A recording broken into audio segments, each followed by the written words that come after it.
All right, can everybody hear me, even all the way in the back? Yeah? Raise your hand, like, oh yeah, okay, cool. Let's make sure this works. Great. All right. Hi everyone, my name is Navin Iyengar. I'm a product designer at Netflix, where I work on the member experience, what we sometimes call discovery. So the act of choosing something to watch and watching it and binge watching on to the next episode. Anna? And I'm Anna Blaylock, and I'm also a product designer at Netflix. And I focus on growth and membership, so I'm really thinking about how to acquire new members globally. And it's not just us two, there's many people behind us. We're part of the larger Netflix product design team, about 40 people of us. We are product designers, prototypers, visual specialists, and we really work on everything that the Netflix product touches. So that's everything from helping you sign up to, once you're a member, making sure that your experience is so great that you want to stick around. So Anna and I were talking recently. We've been at Netflix for a long time, over 5 years each, so high five to that. And we realized that Netflix culture is very unique, and it's really changed us, hopefully for the better, in a lot of ways. And it's really affected the way we think about our design process and how we approach design. And we were saying that even after we leave Netflix, we're going to still carry on these habits that we've created. So how are we different at Netflix? We are scientists at Netflix. We're not just designers. And that's why we thought it would be fun to come talk to you guys today about how we geek out about both design and science. Now, some of you might be thinking that science is a dirty word. Hopefully not. We don't think so. We're really into science. So we're going to talk about our particular brand of science, which we call consumer science. And we're going to talk about what that specifically means for us, which is A/B testing. So we're going to do a quick primer on that, make sure we're all on the same page. And then we're going to talk about some of the key learnings that we've taken away for our design process over the years from A/B testing. So what do scientists do? Well, they experiment. They run experiments. And this idea, this lens of experimentation is really what we look through to approach all of our work at Netflix. And it's really the way that we frame every project that we do. And it allows us to think about how to try any crazy idea or innovative idea or potentially even a stupid idea in a small scale way so that we can understand the impact of that before we roll it out to all of our 80 million members. It really allows us to take big bets on risky ideas with confidence. So what underlies our idea of experimentation? It's really the scientific method. That really is what it goes back to. So I'm going to take you back to school for just like 2 minutes. I promise it won't go like super long. But really what the scientific method is, it's a systematic way of finding out reliable information about the world. And that's really what we want to do with experiments. And so what is that made up of? A hypothesis, which is really a statement that you're making about the world that you can state in a way that's provable or disprovable. And then you go out and do an experiment. This is you going out into the real world and trying to understand real behavior and trying to prove whether your hypothesis is true or false. And then you have this results phase where you're using your observations or whatever measurements you've taken to determine whether your hypothesis was true or false. And whether it's true or false is actually not a big deal. Either way, you're actually learning something, right? You're learning that this thing is true and that you should continue exploring that direction, or you've learned that something's false and potentially not an avenue that you want to go down. So let me make this a little more concrete. Galileo, who you all know, the scientist in the 16th century in Italy. So during his time, science had not changed for 2,000 years. It had basically been defined by the Greeks, the Greek philosophers, and it hadn't changed all through the Middle Ages. So one of the things that the Greeks said was that heavier objects fall faster than light objects. That seems intuitive on the surface, right? If you see a stone falling through the air, it falls fast.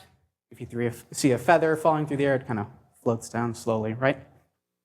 So Galileo decided to challenge this idea. So he had a hypothesis. His hypothesis was that weight or mass has nothing to do with how fast something falls through the air, right? So he designed an experiment to test his hypothesis. And this is one of the most famous experiments of all time. What he did was he went to the top of the Leaning Tower of Pisa, and he dropped 2 stones. One, they were both the same size, but one was heavier than the other. And so he dropped those, and what do you think happened? Oh, they hit the ground at the same time. So in one instant, he had disproven what had been a scientific fact for 2,000 years. Now, as to why a feather falls slower, he couldn't prove it. He couldn't go out and do an experiment. What he suspected was that this had something to do with air resistance. What's cool is that as technology improves, you can actually run more sophisticated experiments. So this is an example recently on a BBC show. They actually ran the true experiment. They made a very huge vacuum chamber, and they got a huge stone and a huge feather, and they dropped them at the same time to really prove this out and show how it works in the real world. Wait for it. OK, yeah. OK. So at Netflix, we really appreciate this willingness to go out into the real world, to experiment, to understand how behavior actually happens. And we use that lens on everything we do. The only difference is we're not looking at the world of physical objects. We're looking at the world of customer behavior. So I want to talk about all the different tools we use at Netflix, not just A/B testing, because they all really complement each other. So there's a few different things that we use. We use surveys where we're asking members, a lot of members online, what they think of Netflix. We're doing focus groups where we talk to people and try to understand some of the whys and some of the nuances behind why they do the things they do, what their needs are. And these are really qualitative methods, right? We're asking people, but when they talk to us, they're giving us their biased view of things. And then on the other side, we have more quantitative methods, right? So we can look at trends in data and see what people are doing and how that changes over time. But really, A/B testing is the only thing here that is an experiment and allows us to observe differences in behavior in a way that people don't necessarily know they're being observed. And so A/B testing, as I said, is the most reliable way for us to learn about our customers. So I'm going to talk a little bit about how we A/B test. But first, I want to address one thing, which is the 41 Shades of Blue thing. Do you guys know this story? People know this story? If not, so Google a few years ago came under fire, at least from the design community, because they tested 41 different shades of blue on their link colors. And this was cited as an example of how A/B testing and design are in two ends of the spectrum, and they're like always in conflict. And A/B testing is only about really small ideas. And I think it's a good point. And if this is the only type of test you're running, that's probably true. One thing to remember is Google is working at a very large scale. So small changes like this can have very large impacts. In fact, in this case, this test created a $200 million revenue improvement for Google per year. So I'm not saying that we only run these types of tests. We do run these types of tests because we're also a large-scale business. But I don't want you to think that we're spending all our time all day just moving buttons around and moving little pixels. I'm talking about really big, large conceptual tests that we use in our experiments. And we'll go through some examples that illustrate that. So how does A/B testing work in Netflix? It's a little more sophisticated than the experiments I talked about in the past because they are controlled experiments. And so when you have a controlled experiment, that means you have two different or more experiences, one that's unchanged from how it is today, and others that are different. So for example, we have a hypothesis that we start every experiment with as well. Our hypotheses are about customer behavior, as I mentioned. So that might be we think we can change acquisition numbers by doing this, or we think we can change our subscriber retention numbers by doing something. And we have a control experience, which is really just our systems in production as they are today, no change. And then we create variations. We may start with a lot of different variations, but we sort of refine down to what the variations are that we want to test, because this is actually costly, right? We need to put different people into these experiences to understand how they're actually experiencing it. At some point, you run out of people. So we have these different variations that we've made, and they're very broad. Like I said, they're not small differences. And then we run a test. So in this A/B test, there's a control experience, there's the different variations. Now, different people are randomly put into these different experiences. For all intents and purposes, they think that that's what Netflix is. They don't really know about the other variations. So this could be tens of thousands of people. This could be millions of people. And at the end of that, we'll look at that data over, could be weeks, could be months. We determine a winner. Now, this winner is based on some business metric that we're tying back to our hypothesis at the beginning. And once we have that winner, that is rolled out to everyone, and that is the new default experience for Netflix. And we run more tests on top of that. So in my time at Netflix, we've run literally thousands of tests. So we're constantly iterating and moving and changing the Netflix experience and moving only in directions that make sense to invest in further. And so if there's one thing I could ask you to remember about today, we want you to think about your work, your design work, through this lens of experimentation. And we know not everybody has access to A/B testing. We're not asking you to do that. What we're really saying is that there is a systematic, methodical way of thinking about your design as if you're A/B testing, and you can apply that to your work whether you can A/B test or not. And we think that will lead to more successful, more thoughtful designs. So for our first key learning, I'm going to pass it over to Anna. Thank you. So we're going to give you 3 learnings today. And the first one I'm going to talk about is the idea of observing what people do, not what they say. So I'm sure a few of you here might know this guy and potentially know this quote as well. It's Henry Ford. He said, "If I had asked people what they wanted, they would have said faster horses." So here you can imagine he's talking about the invention of the car and how people didn't really know that they wanted it, but once they had it, they were pleased they had it. So at Netflix, we agree with Mr. Ford. We think it's really important to listen to our users. We're not belittling that, but we do think we need more to validate our ideas. So let me give you a Netflix example. So the way we use, as Navin mentioned, the way we think about listening and observing our users, we have surveys to our members and our non-members, and then we also talk to our users. And then more importantly, we observe them through watching them interact with prototypes. And then our gold standard, which is A/B testing. So a few years ago, 2 or 3 years ago now, we surveyed a bunch of people that didn't have Netflix, asking them what was the one thing they would want to know more about before signing up for Netflix. So I've purposely left this pie chart empty of data because I wanted to put it out to you guys to see whether you could work out what this massive chunk was. What did the largest portion of people say? Has anyone got any ideas? Price? Okay, I had a few contents out. Which movies? Which TV shows? Okay, cool. Okay, yeah, very good. Yep, 46% said they wanted to know all movies and TV shows before signing up. And so actually, that was my intuition. When I first started working at Netflix, I was working on the non-member experience, and that was like my big idea. I was like, why on earth don't we show all the catalog like we do on the member side, so all the users can really understand what there is on offer? At the time when this survey went down, this is how the non-member homepage looked. It's looking fairly retro now with the nice old logo, and a lot of things have changed since then. But you can see it's really quite minimal, and the focus was all about hitting that button to start your free month. There's a bit of information, but really that was the real focus of the experience. So the question was, could we design an experience that got as many signups, or ideally more signups than this experience, and show the whole catalog? So we could have gone straight to A/B testing at this point, but we had, there's obviously, you can imagine, endless ways of designing for this.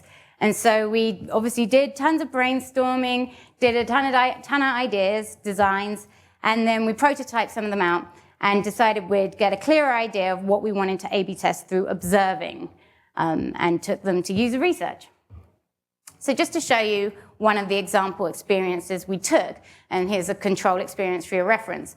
First glance, you would think they're quite similar, but you'll see that there's navigation at the top, and then as you scroll down the page, you can start, this goes on, you can scroll through a bunch of different content, scroll through, you can use the nav and go to the different genres, and then you can click on titles and get more information.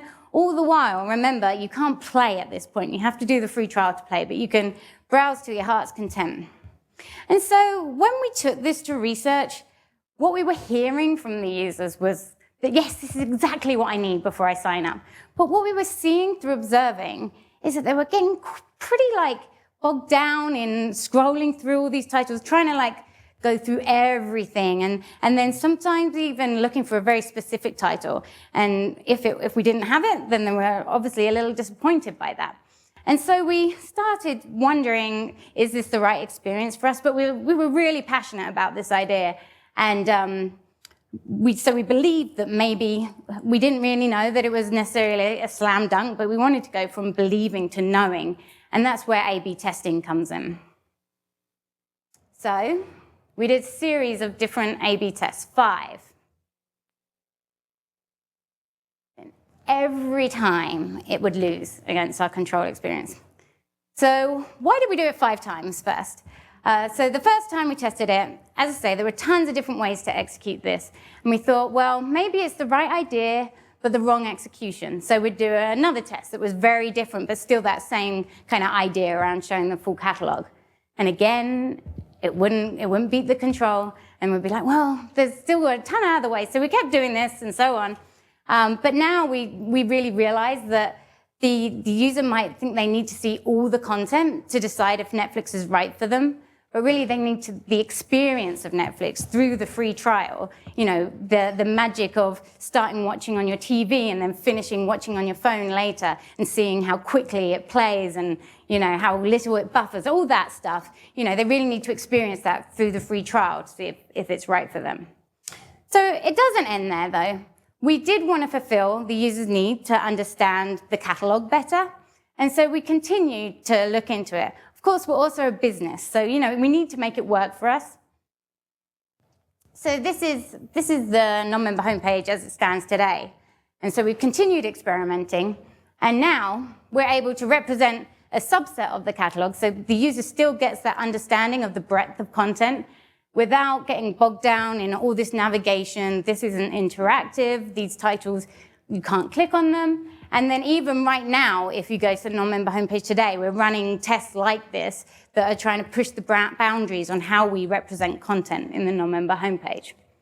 And this really balances what the user wants and what we need as a business. So what behavior can you observe? If you've got access to A/B testing, then that's obviously awesome, but it's okay. Don't fret if you don't have A/B testing. You can be prototyping. There's so many different tools out there, and it's so easy to prototype your ideas out. So prototype them and put them in front of users and listen to what they're saying, because that's important. But even more importantly, observe what they do too. Are they finding the one thing you want them to find? Are they doing the one thing you want them to do? You might be surprised and uncover things you could improve upon. I'm going to take it over to Nubbin. All right. So, second point, design to the extremes. How many times have you done this? You got a design brief or started a new design project. You had this gut reaction for what the design solution is going to be. You just sort of crank out a design and you give it back to whoever wants it and you move on to the next thing. So, you know, I think there's this idea out there that great designers just have this solution that just pops into their head, fully formed, and they just give it to you back and they commit it to paper or the screen, and that's it. That's what makes you a great designer. Now, I think if you have an intuitive idea, that's definitely something that you should explore. But I'd say that we've found over years of A/B testing that our intuition is often wrong. And I think Anna's example is actually totally illustrates that, right? Not only is your intuition wrong, your CEO's intuition is probably wrong, your PM's intuition is probably wrong. And the only way to really prove that is through A/B testing. And that's why we invest so much of it, because it allows us to stay honest and really go to where the numbers are leading, not with who has the highest salary. So if you do think your first idea is the best idea, how can you really know that? Well, you can explore a lot of different ideas. And if you still want to come back to that first idea, then that's great. That probably was the best idea. But it doesn't make you a bad designer if you can't visualize that solution right away. In fact, we believe that the best solutions actually come from multiple rounds of exploration and continual refinement down to a final idea. So let me give you an example. Concept cars. So a concept car is not something that you can design and build as a car and ship at scale to millions of people, right? A concept car is really a design exercise. And the good concept cars probe at the idea of what's possible. They try to create a true working system to see where that breaks down. but it frees designers up to not have to think about exactly how to build something that's scalable right away. It allows them to just sort of push on the extremes of what's possible. So for example, with this car, you can imagine the designers might have said, well, a car's supposed to be aerodynamic. How aerodynamic can we make it? Can we make it so, like, if we make it so aerodynamic, will the cabin start to get too small? Or will the visibility of the road break down? So we took this same approach last time we redesigned our Netflix website. So speaking of the retro example you had, this is my retro example. This is the Netflix website a year ago. So it shows how much it's changed if you guys have seen it recently. But when we set about to redesign this, we really started at a very high level. And we said, conceptually, what are the aspects that we think drive user behavior? And so one of the axes that we looked at was the idea of active to passive. At the highest level, what is the Netflix experience? You could argue that if it's on a laptop, most websites are actually more active, right? You're clicking through a lot of pages, you're clicking on actors, you're clicking on similar titles, and you really want to spend a lot of time digging through our catalog that's available. On the other side, you could imagine that Netflix should be passive on the laptop. After all, Netflix is entertainment, right? You want to sit down in front of Netflix at the end of the day, you want to crack open a beer, you don't really want to think, you just kind of want to have a few choices and click on something that starts playing, right?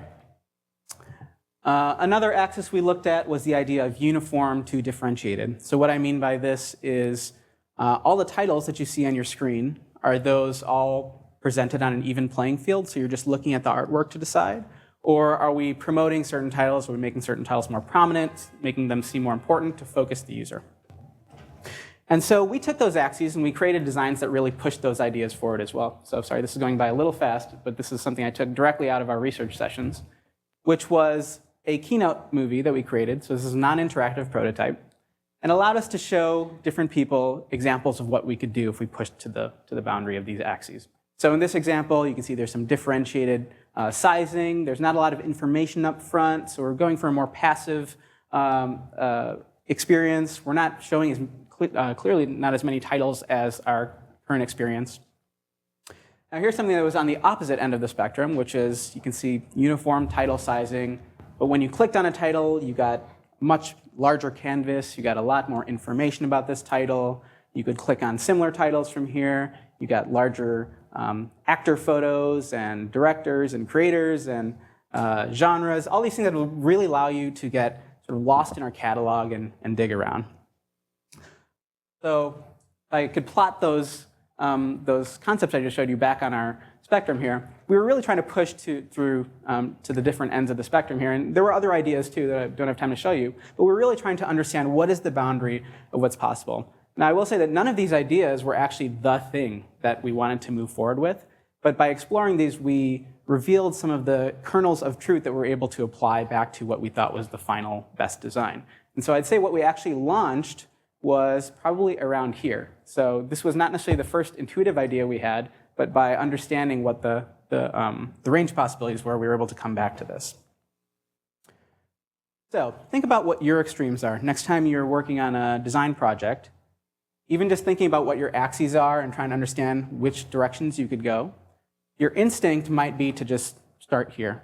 But really, there's actually a lot of design solutions that are off in these 4 quadrants that could potentially reveal better ideas to make your instinct even better. One thing I want to be clear about, you don't necessarily have to share these ideas, right? These ideas might break down or they might seem very extreme, so you don't necessarily have to share them with your PM or your client, whoever you're working with, right?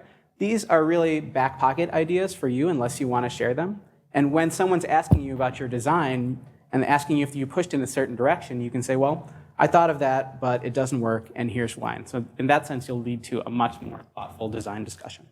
So I'm going to pass it back to Anna. Thanks.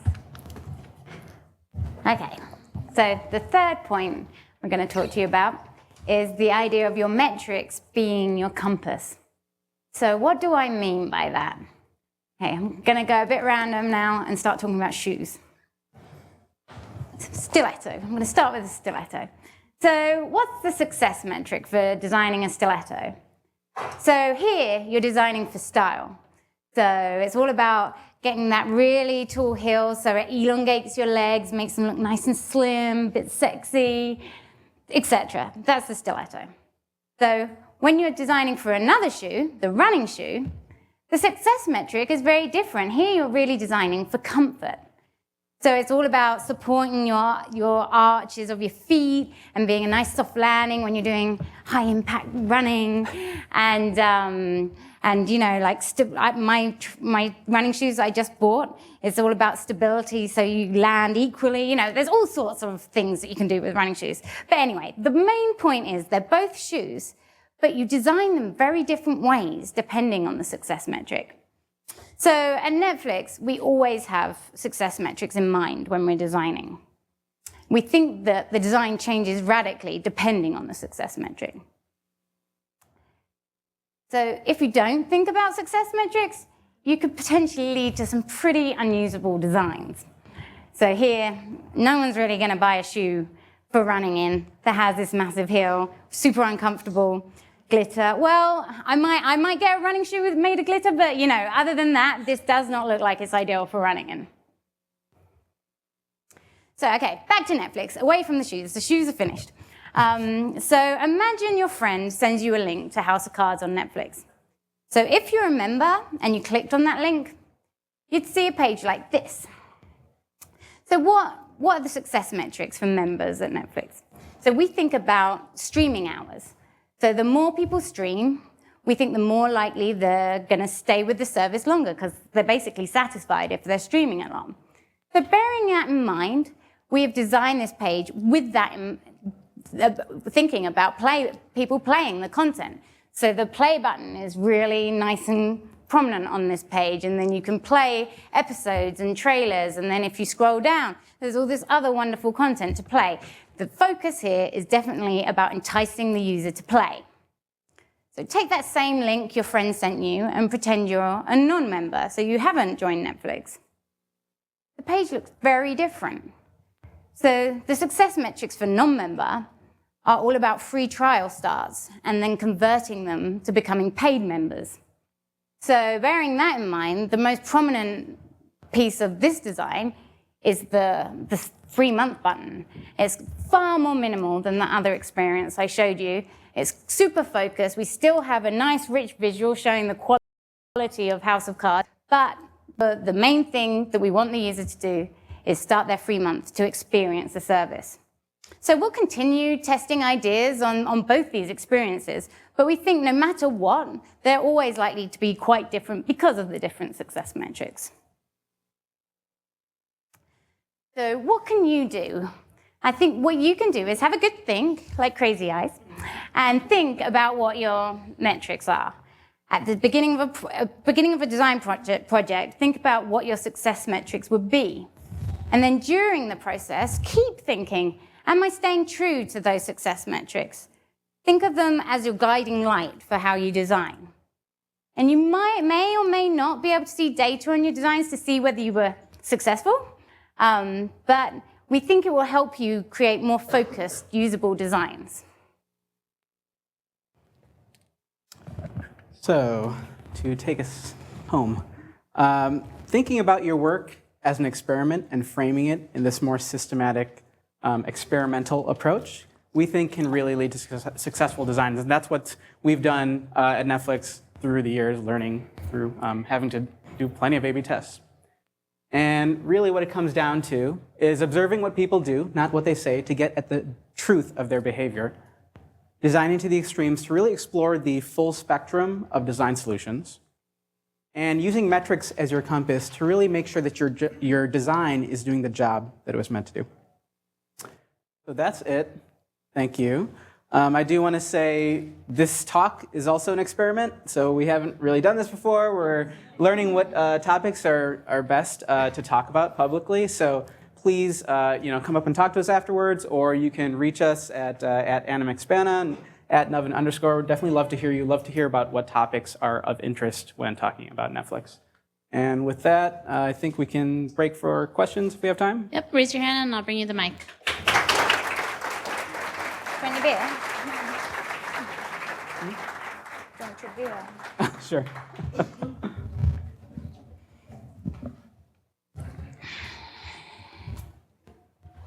There you go.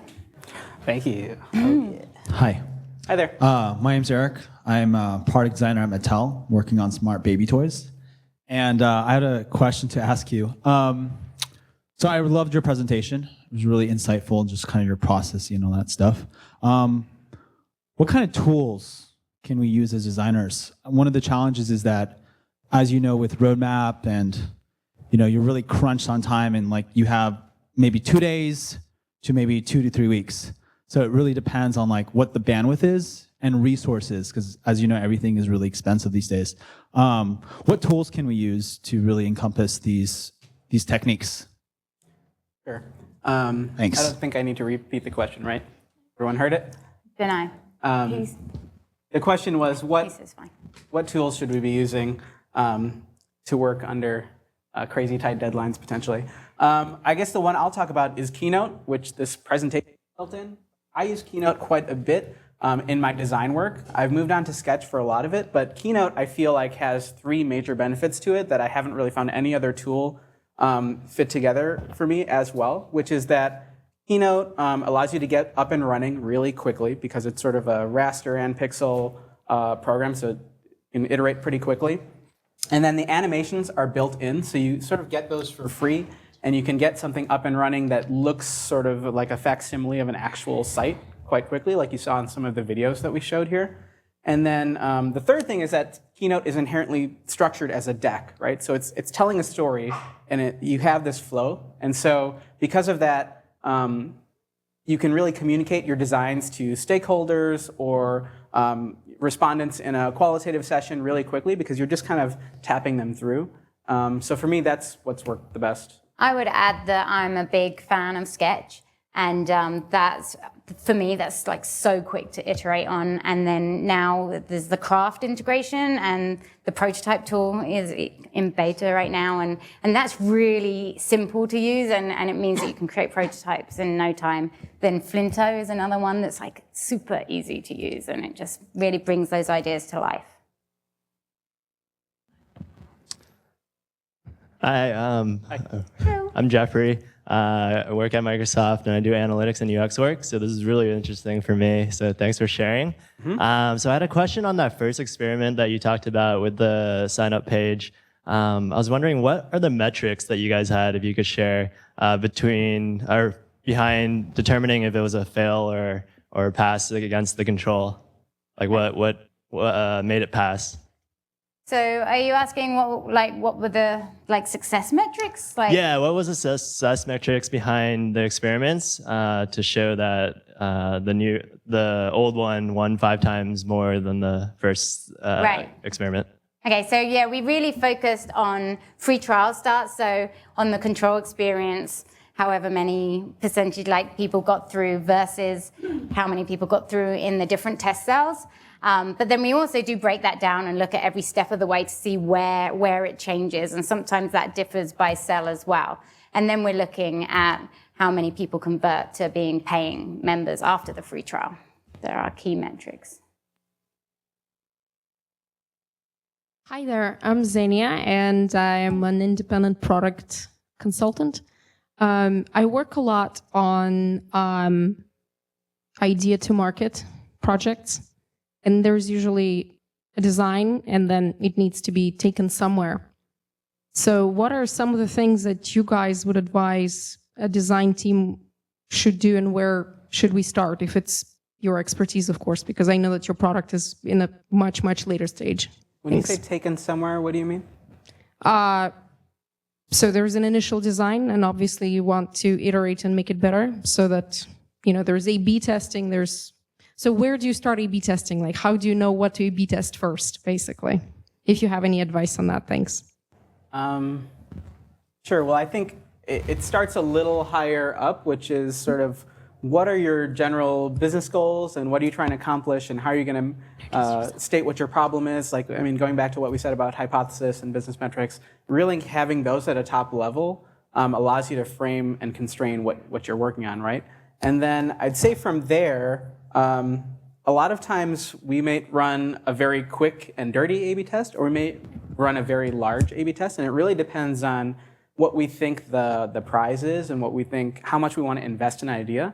There are some ideas that are very sort of crazy and fringe, and before we even want to have a bunch of people working on that, we might say, let's just get 2 people working on this and get it as far as they can in 2 weeks, and we'll run a quick A/B test between this and our existing experience.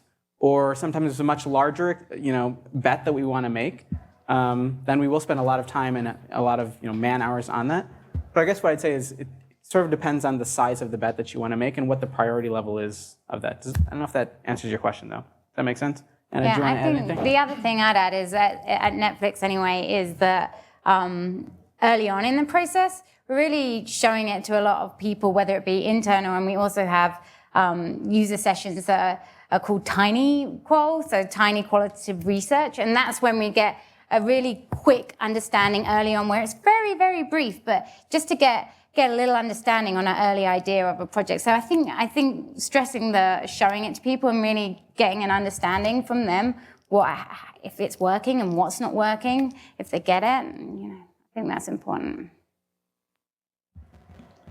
Hi. Hi, I'm Jack. I work for a company called Mubi. Mubi, hey. You spoke a bit about talking about success metrics and looking at trial starts and then looking at conversion into paid subscribers. I was wondering if you could talk a bit more about that and if you've ever had interesting results where maybe you got more trial starts but less paid subscribers and that kind of thing. Interesting. Sorry, could you just repeat that last bit of the question again? Hello? Oh, the mic's gone. Right. So how do you know which one to put?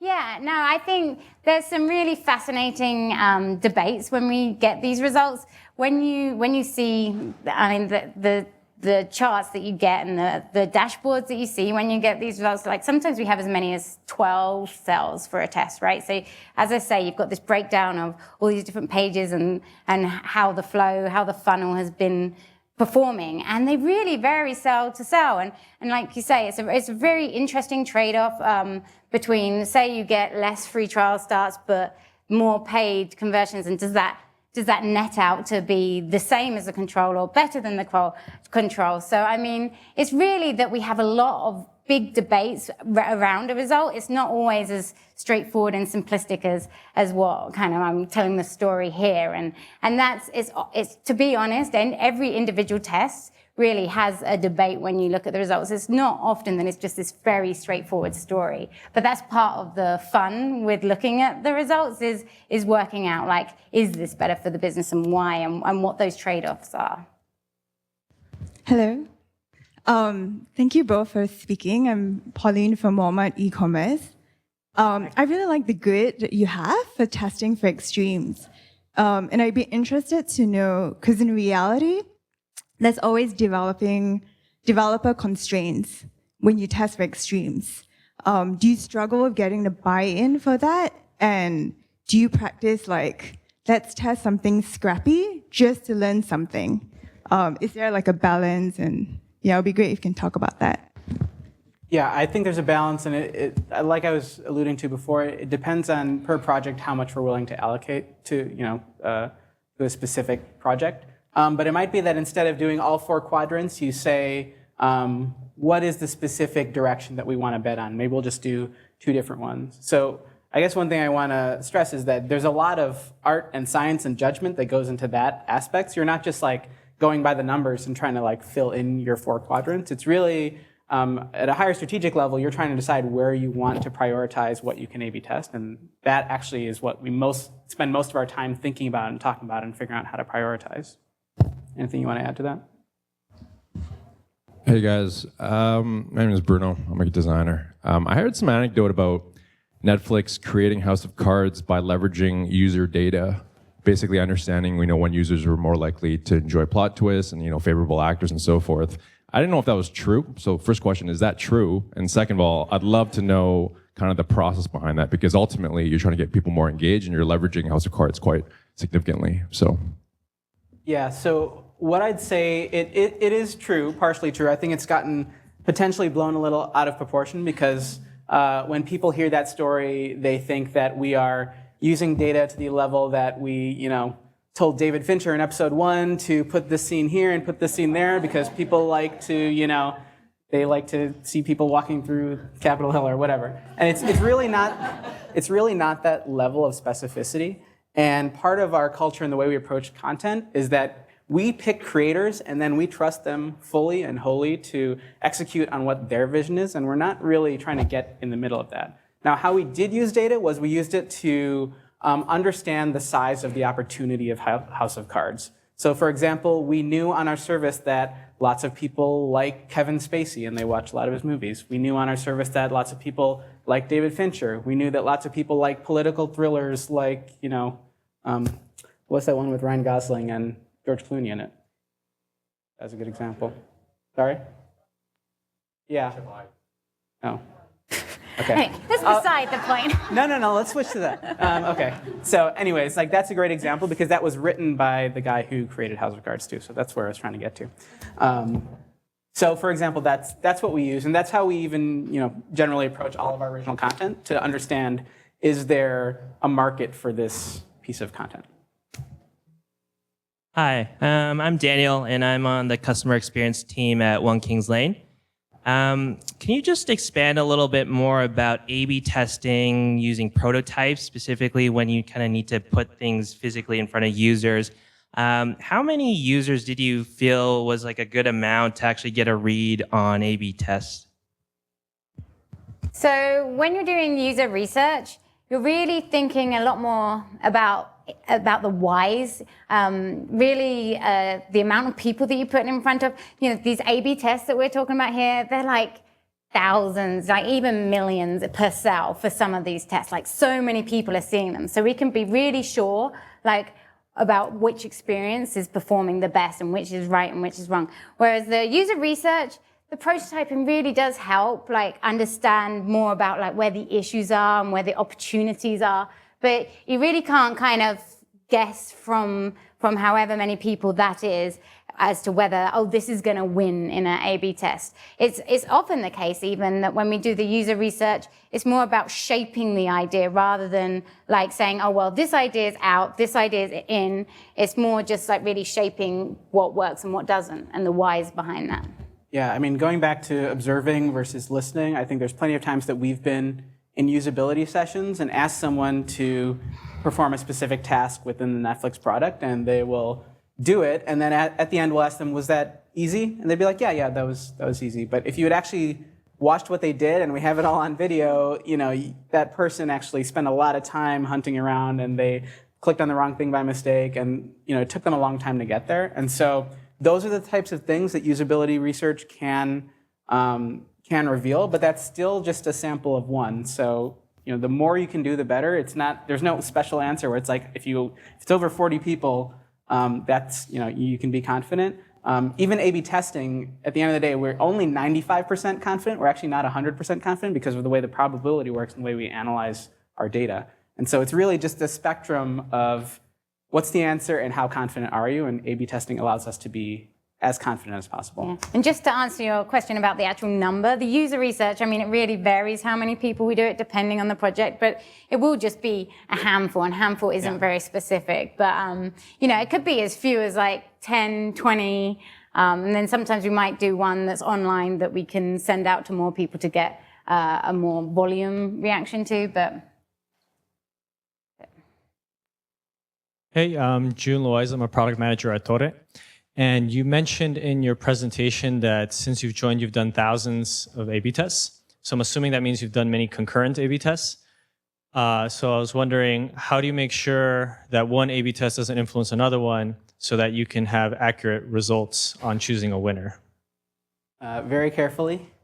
I can't say that I am the person that has ownership over that. We do make sure that our data science team is very aware of all the tests that are running and can talk to each other and make sure that there are any tests that are in conflict. And if those tests are in conflict, then we do not put one user in both of those tests at the same time.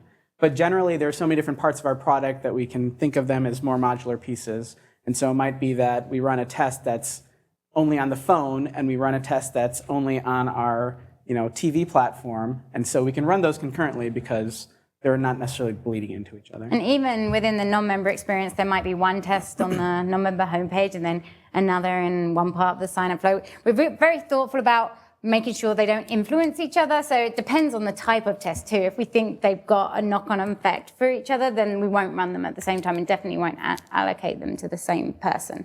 But it's definitely lots of conversations around the schedule and when to do what, because we want to take every person that comes in as an opportunity to learn from them. So why don't we do maybe 2 or 3 more questions? Hey, so using lots of data is like really great, but have you guys ever run into any issues as designers relying so heavily on like quantitative data? When you do you have trouble justifying say like maybe some delightful feature that you think will have like long-term brand effects when it won't necessarily affect the numbers themselves? Yeah, you're getting to the heart of like a great debate around A/B testing, and it's something that we talk about all the time, which is that the things you're talking about that are delightful aspects of a service are not necessarily able to be captured in some of these types of metrics, right? Unless it really caused you to sign up or it caused you to stick with Netflix from month to month, which it probably doesn't. It's more of sort of this diffuse thing that makes you more likely to recommend Netflix or makes you just feel better about being a Netflix member. And so those things are very hard to do. What I would say is that it ends up being a case-by-case basis. And if we feel really strongly about a specific aspect of the service that we think could create delight, then we'll really sort of put all our chips on that and try to push for that. And it sort of depends on, as a designer, how much credibility you've built up. And if you have shown that you're able to sort of create metrics-moving designs, then you also have some leeway to try some other different things that might not be directly measurable. Yeah, I think that's Hey guys, thanks for the talk. My question is, how would you guys handle a situation where your manager is too cautious, doesn't want to risk losing conversions to a new design? So maybe say he gives 5% of traffic to a variation B or something. Do you try to convince him to raise those numbers, or does that even matter? Can you expand on your question? I'm not sure exactly what you're talking about. So if you want to implement a new variation, and your manager is kind of thinking it's too risky to do that, they might lose some conversions or something. And I'm just wondering, is 5% enough, or? No, I think I understand what you're getting at. I guess what I'd say is A/B testing actually allows you to be more risky, not less risky. And so that's the way to frame it, right? Because sure, it would be risky if you wanted to take the design that you're describing and roll it out to everyone, because then you're going all in on that design and you don't know whether it's going to perform well or not until you put it out there, right? But by looking at an experimental way, right, you can say, well, I don't want us to roll this design out. I just want to try it on a smaller set of users to understand whether it's impactful or not, right? So it allows you and your manager, whether whichever design that you're rooting for, at the end of the day, you can look at that design versus how it's currently built and say, well, this actually does increase conversion or it doesn't. And if it doesn't increase conversion, I mean, that's great that you had that idea and you've learned something about how user behavior works, and you can maybe come up with another idea that you think will move it. Does that make sense? I think it's also about explaining the idea and explaining why it's going to be good for the business. So thinking about the things we talked about and having all the design rationale behind what you're thinking and having that conversation. I think selling your design and explaining why it's good also gives it merit to be tested. We'll do one more question in the back. Can you hear me now? Yeah. Hi, my name is Anna Marie. I'm a product manager at Yammer, and I wanted to dig into a little bit about the framework for making those decisions and the process that you have around those decisions when you do have interesting metrics that move antithetical to what you were expecting or in inverse relation. And specifically, also wanted to ask about p-values. You said 95% certainty, so you guys kind of consider 0.05 a valuable place to start talking about significance? Yeah, I'd say, we will look at stuff that's less confident in that and sort of get excited about those numbers. But if you think about what 5% or 95% significance means there's a 1 out of 20 chance you're wrong. And even if you think this was a winning test, you're about to launch that out to everyone, which is risky. But if you bring that down even more, you're saying there's a 1 out of 10 chance you're wrong. That's starting to get pretty risky, I think. So getting back to your first question, how do we talk about and interpret our metrics? It's very much a debate-oriented culture, and so let me know if you want to add anything to this. We have a sort of a forum-type meeting where we look at all the data together, and we really have a debate about what we think the merits of rolling something out versus not rolling something out are. And it really does come down to judgment. It's not just like hey, this was a winner, so we should roll it out, or hey, this wasn't a winner, so we shouldn't do it. There could be reasons to roll something out that was a loser that's, like we said, maybe it's better for the brand, or there might be a reason to not roll something out that was a winner because, again, it could be we don't think it's good for the brand, or it could be that overall, longer term, it's actually not a direction that we want to go strategically. Anything else to add to that? Yeah, absolutely. We have had many a debate. I can recall specific tests we've done where it hasn't necessarily done the best for the metrics, but we felt that it's made us more transparent, especially in the non-member experience and things like the cancel flow. So it's really easy to cancel Netflix, and we could make it so much harder. We can make them, jump through hoops and call customer service, all these things. But we want it to be easy for them to cancel because we care about it from a brand perspective. And so, that's an area where we might do a test. Say we did a test on the cancel flow and we made it harder to cancel, then it would probably be good for metrics, but we would never want to roll something like that out. So they're like every test has its own little debate around it, and interpreting the results and deciding the best way to go looking at the results. Okay. Thank you both so much. Thank you. Big round of applause.